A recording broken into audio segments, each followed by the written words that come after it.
by Alessandra Rizzo, political reporter. No border posts or physical monitoring should be installed at the border between the Republic of Ireland and Northern Ireland, the government said as it unveiled plans for one of the most contentious Brexit issues.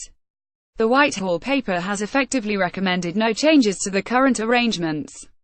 The position paper also said that the government is committed to maintaining the border-free common travel area covering the UK and the Republic of Ireland. That means free movement across the border for British, Irish and EU citizens. The British government said it wanted a seamless and frictionless frontier without physical border infrastructure and border posts. "We don't want to see a border between parts of the United Kingdom," Prime Minister Theresa May said. "What we want to see is an arrangement in relation to customs and borders with the European Union which will enable us to see no return to the hard borders of the past in Northern Ireland, to enable that flow of goods and people between Northern Ireland and the Republic of Ireland. That's not just in the interests of Northern Ireland and the UK, it's in the interest of the Republic of Ireland and the European Union too."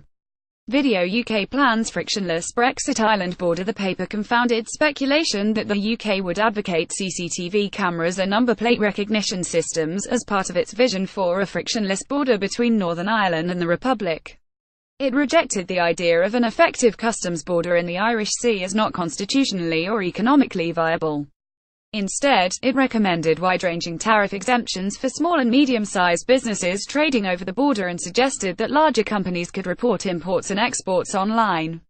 Irish Foreign Minister Simon Coveney welcomed the proposals, though he said more clarity was needed. Democratic Unionist Party leader and former Stormont First Minister Arlene Foster, whose party supports Mrs May's minority government in Westminster, described the paper as a constructive step. "It is clear the government has listened to voices in Belfast, Dublin, Brussels and London about how the United Kingdom's only EU land border could be managed after we exit the EU," she said. But Sinn Féin called it delusional. Image. The EU's chief negotiator Michel Barnier visited the border in May. Critics fear that the absence of a hard border with the Irish Republic, an EU member which accepts the free movement of people from the bloc, would effectively offer a backdoor into the UK for immigrants after Brexit. At the moment, some 30,000 people cross the 500 km border every day without customs or immigration checks.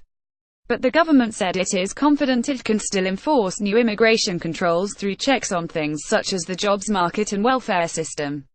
The paper also says the government wants the Good Friday Agreement, which sealed peace in a region where around 3,600 people had been killed in violence known as the Troubles, to be written into EU withdrawal agreement.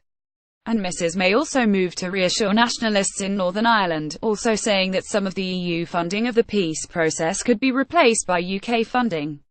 "We will absolutely work for all sides in Northern Ireland. We're absolutely committed to the Belfast Agreement and ensuring the decisions we take a decision for every community in Northern Ireland," said Mrs May.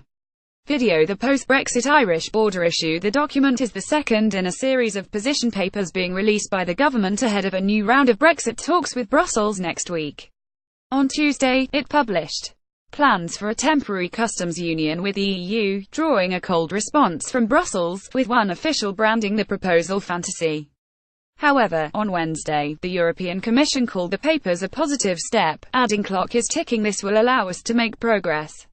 It also said on Ireland, "We must discuss how to maintain common travel area, protect Good Friday Agreement before looking at technical solutions."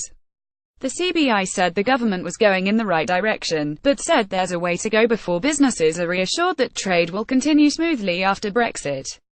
Image. Oyster farmer Darren Cunningham is worried about how Brexit will affect his business on the island. Some shellfish farmers selling oysters in Europe have said post-Brexit customs and Irish border ideas are utterly deluded and could wipe out their businesses.